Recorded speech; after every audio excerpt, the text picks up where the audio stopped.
ప్రతి ఆదివారం ఏం చేస్తారో తెలిసినండి,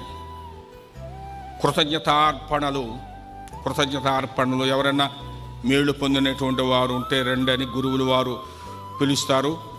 ఆ మేళ్ళు పొందినవారు ఆ అర్పణ ఆ పళ్ళెములో వేస్తారు, ప్రత్యేక ప్రార్థన చేస్తారు.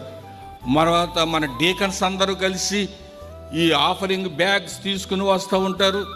అందరము ఆ అర్పణ వేసిన తర్వాత మన డీకన్స్ పాస్టర్ గారికి ఇచ్చి వెళ్ళిపోరు. ఆ పాస్టర్ గారు ఇచ్చేటువంటి ఆ పెద్ద ట్రేలో ఆ పళ్ళెములో పెట్టేసి ఎక్కడుంటే వెళ్ళిపోరు, అక్కడే నిలబడతారు. ఇన్ని వేల మంది ఇచ్చినటువంటి ఈ అర్పణలకు ప్రతినిధులు వారు డీకన్స్. యాజకుడు వేరుగానే ఉంటాడు పరిశుద్ధ స్థలంలో. అనగా మనందరి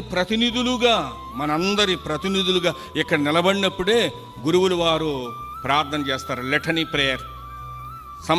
ప్రతి ప్రార్థన వెనుక దయగల ప్రభువా మా ప్రార్థన ఆలకించమని చెబుతామే. ఆ లెటనీ ప్రేయర్ అది సంఘ పెద్దలు అక్కడ నిలబడి ఉంటుంది. ఆయన ఈ పంట అంతటికి, ఈ పొలానికి అంతటికి, ఈ సంఘానికి అంతటికి, ఈ సమాజానికి అంతటికి మేము ప్రతినిధులుగా ఉన్నాం. మొదటి ప్రతినిధి ఆ పనను తీసుకుని వచ్చినటువంటి వారు ప్రతినిధులుగా, పంటకంతటికి ప్రతినిధులుగా ఉంటారు.